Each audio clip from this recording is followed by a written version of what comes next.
嘉义县番路乡发生2台车相撞的意外，有7个人受伤，这当中呢是包括2个囡仔，有一个32岁女性落尾是因为重伤救无回来。警方是发现讲，甲这4架共车的驾驶酒测是超过标准，所以即马专案会照公共危险罪含车嘉义地检署侦办。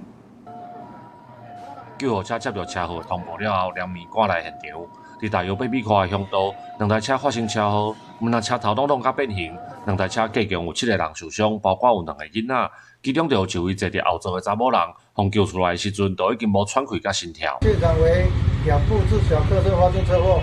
有7名人员受伤，其中有5位大人、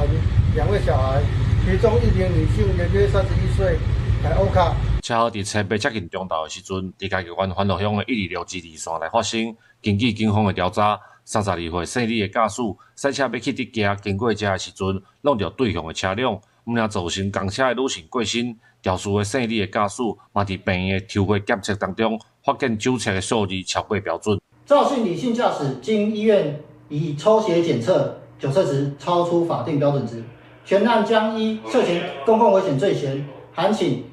嘉义地检署侦办。姓李的驾驶食酒赛车，毋过人嘛昏迷不醒。重伤开刀了后，目前搁伫家务病房来治疗。警方表示，食酒赛车肇事严重危害公共安全，呼吁赛车的人千万毋通饮酒。记者林慧婷，嘉义报道。